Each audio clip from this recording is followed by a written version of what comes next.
Frères et sœurs, bien-aimés, je vous salue dans le sein de notre Seigneur Jésus-Christ.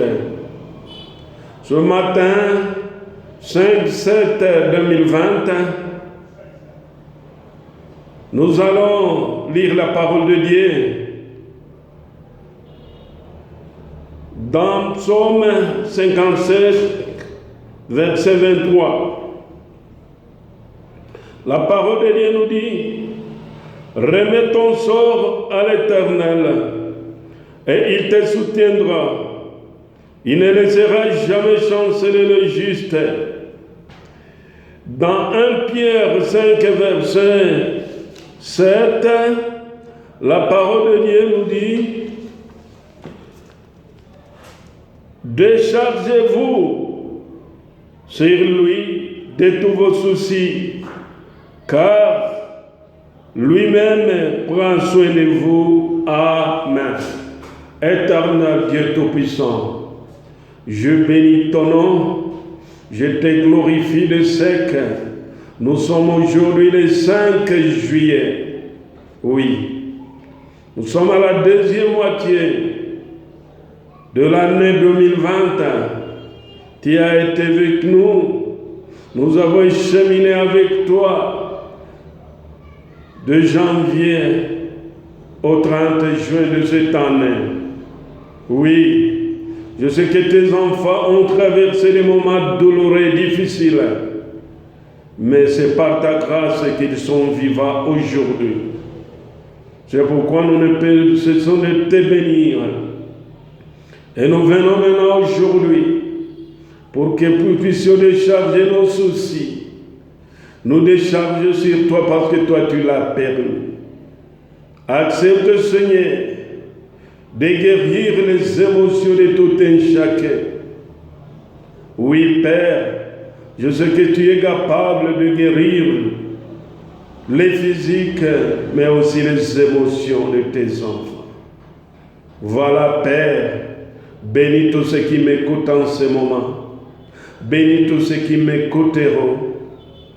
Bénis, Seigneur, ton serviteur que je suis, afin que je ne sois qu'un instrument et que toi tu parles à tes enfants au travers ma voix. Béni sois-toi, au nom puissant de Jésus. Amen. Bien-aimés dans le Seigneur, je voulais vous dire que le ministère de la guérison est une partie principale de l'évangile des royaumes. Oui, bien-aimés, la Bible affirme la grande vérité que Dieu est un Dieu de guérison. Alléluia. L'Ancien et le Nouveau Testament témoignent du plan de Dieu pour la guérison de nos maladies et de nos infirmités. Alléluia. Une grande partie du ministère de Christ sur la terre était adressée à ceux qui étaient malades et affligés. Laisse-moi te dire, bien-aimé, que l'œuvre de la guérison comporte la guérison naturelle ou le pouvoir récupérateur de notre corps et de la nature. C'est pourquoi des fois, certaines attaques du diable sont évacuées par notre corps. C'est que les médecins nous disent chaque jour que nous avons l'immunité dans le corps. Il y a un pouvoir réparateur dans ton corps, bien-aimé. Et tout cela, celui qui a fait que son nom soit loué. Oui, il y a les soins généraux et diététiques, bien-aimés. Ce qui dépend, il y a des soins. La maladie peut venir, mais elle sera chassée par ce que nous mangeons, par ce que nous vivons, par même l'environnement dans lequel nous vivons. Oui. Mais aussi il y a les soins et les avis médicaux. C'est pourquoi nous pouvons nous rendre dans des centres hospitaliers pour demander les avis, consulter les médecins qui nous prescrivent des ordonnances. Et nous allons à la pharmacie prendre le médicament. Oui, ce n'est pas mauvais. C'est aussi l'œuvre de Dieu bien-aimé, parce que celui qui donne l'intelligence aux médecins, aux pharmaciens, c'est Dieu lui-même. Mais aussi bien-aimé, il y a la guérison psychologique, bien-aimé, et émotionnelle. C'est de quoi nous allons parler ce matin. C'est cette dernière qui fait l'objet de notre exhortation de ce matin, 5/7/2020. Cette guérison consiste à des pensées et des attitudes convenables. Dans Psaume 23, verset 7, la parole de Dieu nous dit « Car il est tel que sont les pensées de son âme. Car il est tel que sont les pensées de son âme. » Bien-aimés dans le Seigneur, frères et sœurs en Christ, chers aînés, sachez que l'homme deviendra la chose qu'il fixe dans ses pensées. Je répète, bien-aimé, l'homme sera ce qu'il fixe dans ses pensées. C'est pourquoi, bien-aimé, nous devons faire attention avec nos pensées et nos attitudes. Elles doivent être convenables. Si, bien-aimé dans le Seigneur, si une personne a peur de la maladie et elle pense tout le temps à des pensées morbides, de devenir malade, ces pensées peuvent produire la maladie dont la personne a peur. Oui, bien-aimé, faisons attention. Je disais que si une personne a peur de la maladie et que cette personne pense tout le temps à des pensées morbides de devenir malade, ces pensées peuvent produire la maladie dont elle a tellement peur. Bien-aimés dans le Seigneur, faites attention avec nos pensées. Elles doivent être convenables. Oui, il y a quelqu'un dans la Bible, notre frère, serviteur de Dieu. Dieu pouvait comme témoigner. Job. Job connaissait très bien ses principes. Il semble que malgré ses richesses et sa grande prospérité,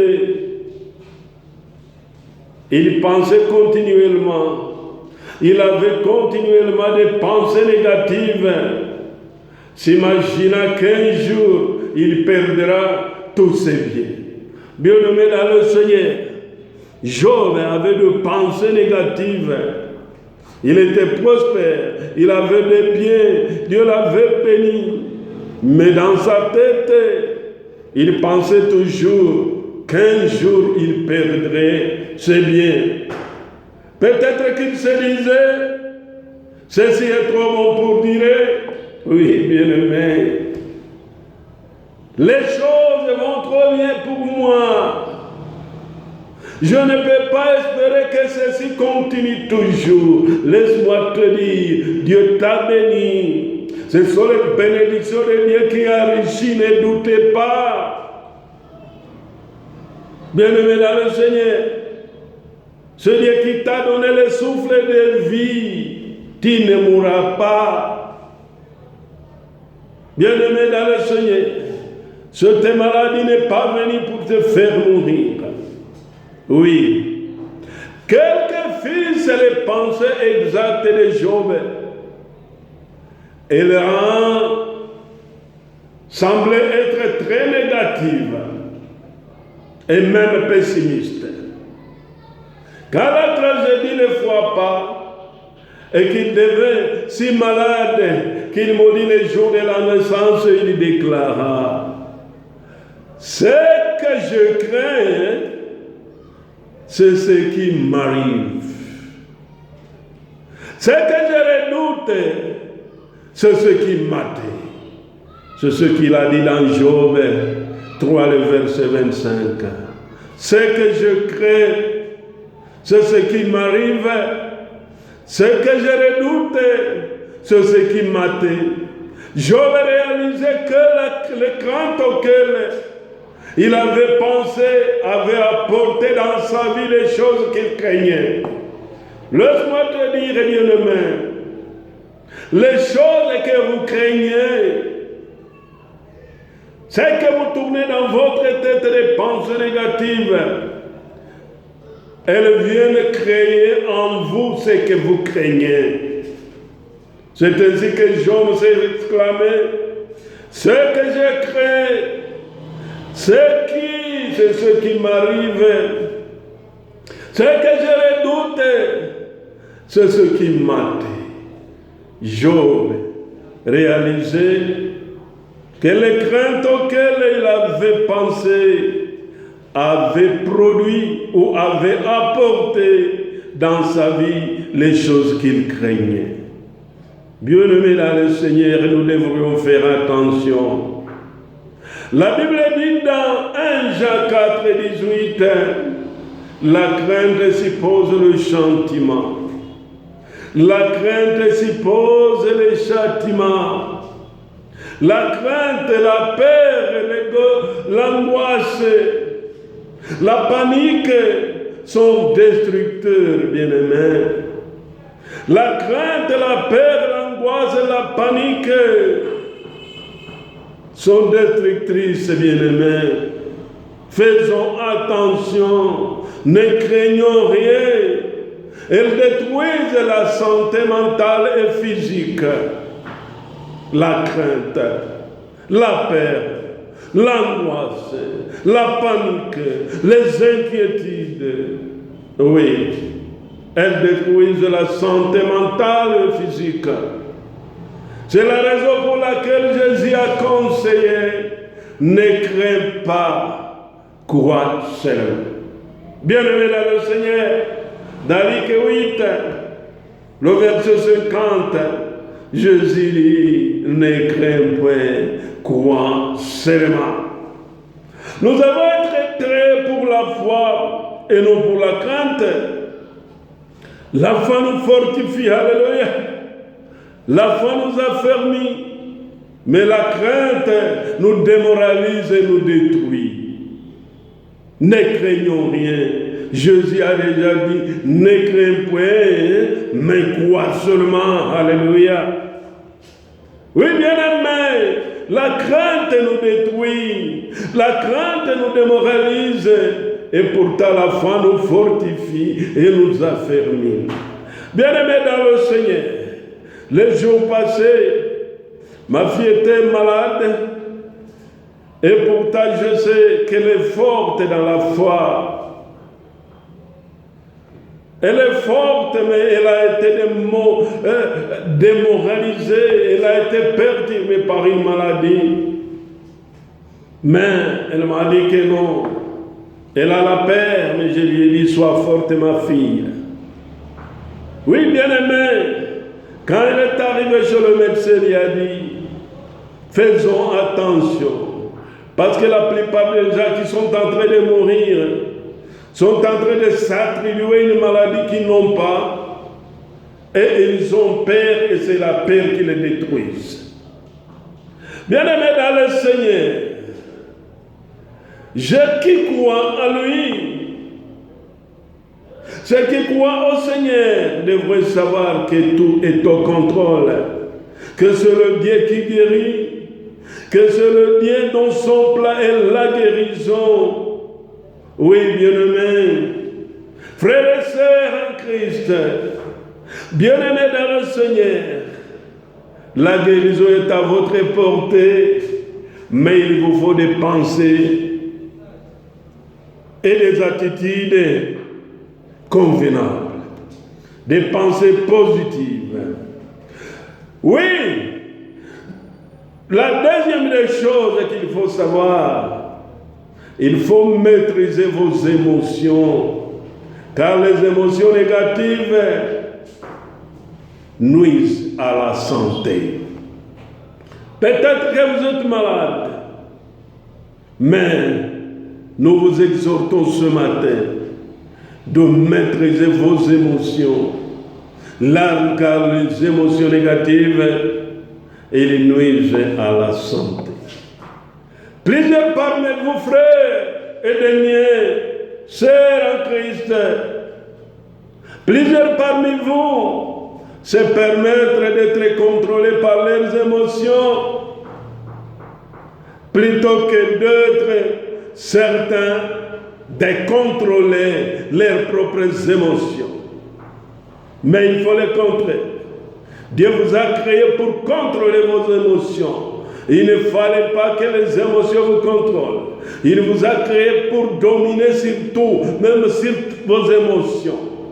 Mais certains parmi vous sont contrôlés par leurs émotions. Or, leurs émotions sont aussi destructrices. Vos émotions négatives nuisent à votre santé.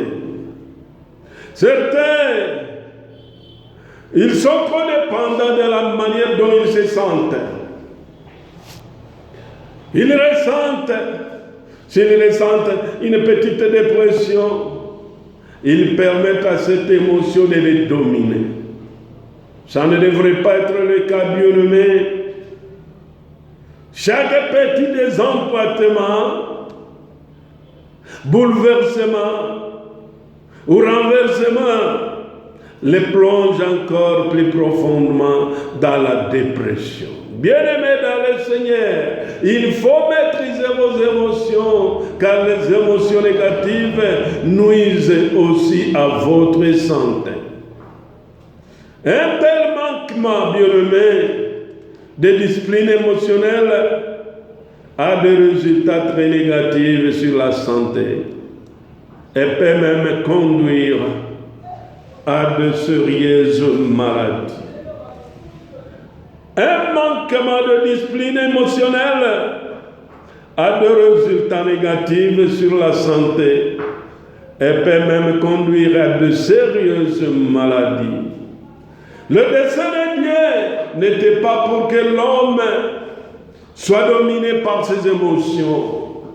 Plutôt, l'homme devrait régner sur ses émotions, ses imaginations, ses sentiments et ses sensations par la foi de la parole de Dieu. Bien-aimés dans le Seigneur, nous devons régner sur nos sentiments.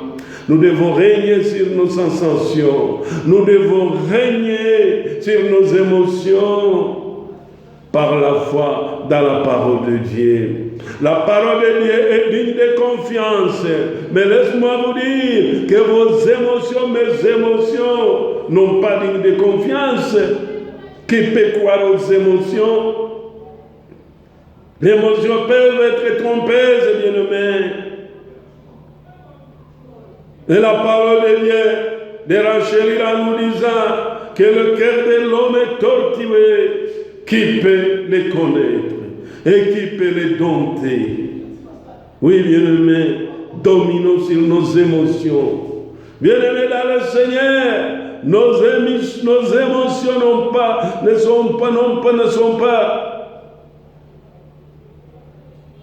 ne doivent pas être des émotions négatives et ne doivent pas contrôler notre vie. Certains médecins très renommés ont déclaré que 30% de toutes les maladies physiques proviennent de l'esprit ou des émotions. Oui, bien-aimés, des attitudes mentales et émotionnelles telles que l'inquiétude, la crainte, l'anxiété, l'insécurité, l'introspection malsaine, bien-aimés dans le Seigneur, la tension nerveuse et le pessimisme sont de fortes puissances, sont des forces puissantes et même destructrices. Nous devons éviter cela, bien-aimés. Ayons des pensées correctes, ayons des pensées positives, positivons les choses et Dieu va nous aider. Oui, si on ne sait pas contrôler nos émotions, elles nous détruiront. Elles détruiront notre santé. C'est pourquoi je vous exhorte aujourd'hui, bien-aimés, de contrôler vos émotions. Elles sont les causes majeures de plus sérieuses maladies physiques. L'hypertension, les problèmes cardiaques, cancer du corps, les maladies de la circulation sanguine, l'asthme, les ulcères même dans l'estomac, les maux de tête. Oui, il y a des maux de tête chroniques et vous vous demandez qu'est-ce qui se passe. Et même quand le médecin vous prescrit des médicaments, vous en prenez, mais finalement, au lieu de guérir, ça vous intoxique. Des fois, ce sont les maladies nées des émotions négatives. Les crises d'angoisse et les troubles de panique. Oui, car la maladie d'une personne qui a une origine psychosomatique, la guérison physique ne suffit pas. Il faut aussi la guérison mentale. Cette personne guérit des gens physiquement. Elle a aussi besoin d'une guérison interne de ses attitudes émotionnelles et mentales.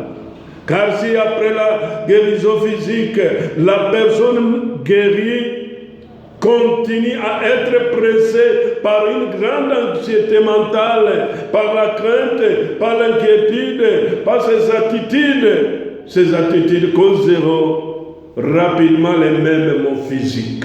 Et la maladie se restaure. C'est pourquoi, bien-aimés, même si on est guéri physiquement, parce que c'est Dieu qui le fait toujours, il faut recourir à lui encore pour la guérison émotionnelle. Grâce soit rendue au Seigneur, car par David, Dieu nous a donné une formule efficace pour la guérison de tels problèmes chroniques. Oui, déchargez-vous. Le premier principe, c'est que nous devons nous décharger. Déchargez-vous de tous vos fardeaux sur le Seigneur. Il nous encourage par les paroles suivantes. Remets ton sort à l'Éternel et il te soutient. Remets ton sort à l'Éternel et il te soutiendra. Il ne laissera jamais chanceler les justes. Alléluia.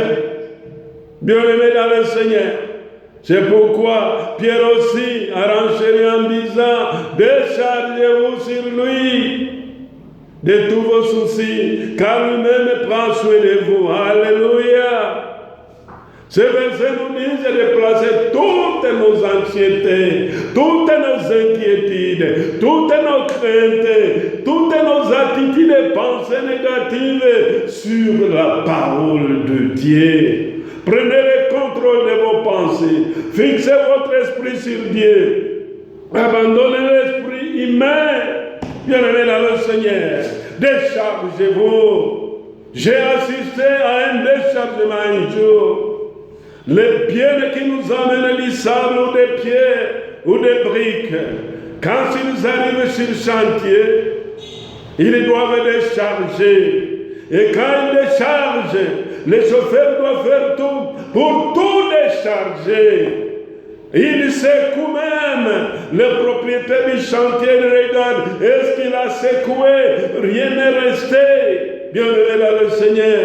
Il déverse tout ce qu'il avait dans la benne. Et il rentre vide. Bien-aimé dans le Seigneur, pourquoi ne pas se décharger sur le Seigneur? Pourquoi vous rentrez avec vos soucis? Prenez l'exemple de ceux qui déchargent, même les marchandises qui viennent de Dubaï, même un camion de 40 tonnes, il y a la bonne décharge, on ne laisse rien, on vérifie est-ce qu'il n'y a même pas un sac qui est resté. Et certains, même avant le retour, les chauffeurs prennent soin de balayer, ils déchargent tout. Mais toi, bien-aimé, décharge-toi ce matin sur le Seigneur. Décharge toutes tes émotions.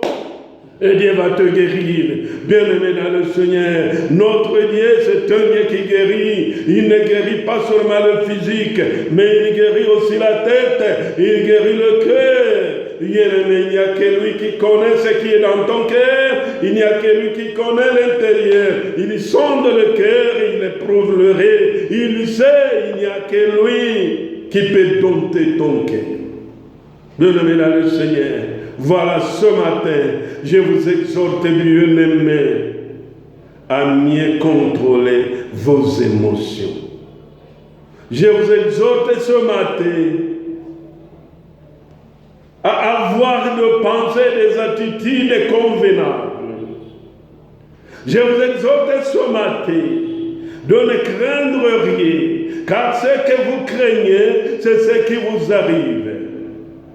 C'est du matin au soir, vous êtes en train de penser que vous serez malade. Le coronavirus n'est pas venu pour toi, bien-aimé. Le coronavirus n'est pas venu pour toi, bien-aimé. Tu as des protections. Et ce matin, je viens te vacciner par le sang de Jésus-Christ. Les humains ont manqué du vaccin. Au lieu de venir chez nous pour puiser le sang de Jésus-Christ, bien-aimé dans le Seigneur, je te rassure aujourd'hui, que le sang de Jésus-Christ a tout accompli. Tu es vacciné. Et le Seigneur nous a dit, buvez mon sang. Alors je te demande, bois le sang de Jésus-Christ.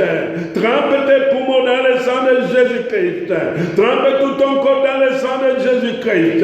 Immunise ton corps par le sang de Jésus-Christ. Oui, n'ayez pas des attitudes, n'ayez pas peur. Jésus nous a dit, ne crains point, crois seulement. Oui, nous allons prier pour que Dieu chasse cette crainte. Éternel Dieu Tout-Puissant, je te glorifie, je te rends grâce, car toi seul, tu as donné ton Fils unique. C'est pour que ceux qui sont malades guérissent.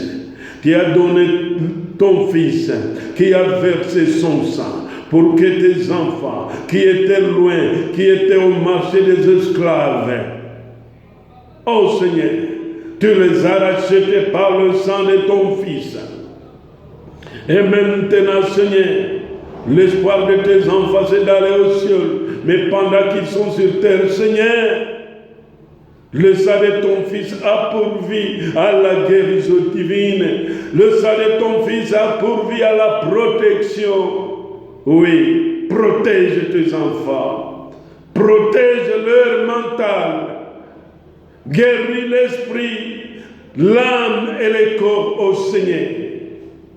Oui, Père, tes enfants sont un peu perturbés, avec un peu de rime, avec un peu de fièvre, avec un peu de tout. Ils sont perturbés jusqu'à craindre la mort, jusqu'à craindre les tournants. Je demande de protéger tes enfants, que tous les ennemis soient protégés. Seigneur, je vais déverser le sang de Jésus-Christ sur cette ville de Bukavu. Seigneur, la mort, nous sentons l'odeur de la mort dans la ville, oh Seigneur. Je veux que tu agisses en faveur de notre ville. Que tu agisses en faveur de notre ville. Seigneur, et nous prenons l'autorité que Jésus nous a donnée sur la croix de Golgotha. pour chasser, anéantir tous les effets de ces virus au nom puissant de Jésus-Christ. Nous chassons, nous résistons les diables instigateurs de ce mal au nom puissant de Jésus-Christ. Pour notre ville, pour toute la province, pour tous les pays et pour l'humanité entière, que cette virus s'arrête. Souffle sur l'humanité, souffle sur toutes les nations au Seigneur. Pour que ce virus qui terrorise l'humanité s'arrête. Béni sois-toi, Seigneur, pour avoir accordé à mon frère le courage, pour avoir accordé à mon frère la foi de ne plus céder aux mauvaises pensées. Je remets mon frère et ma soeur entretenus pour que toutes les pensées, pour que toutes les attitudes soient positives. Je veux que les enfants de Dieu puissent positiver les choses, sachant que ce qui est en eux est plus fort que celui qui est dans ce monde. Béni sois-toi au nom puissant de Jésus-Christ. Amen.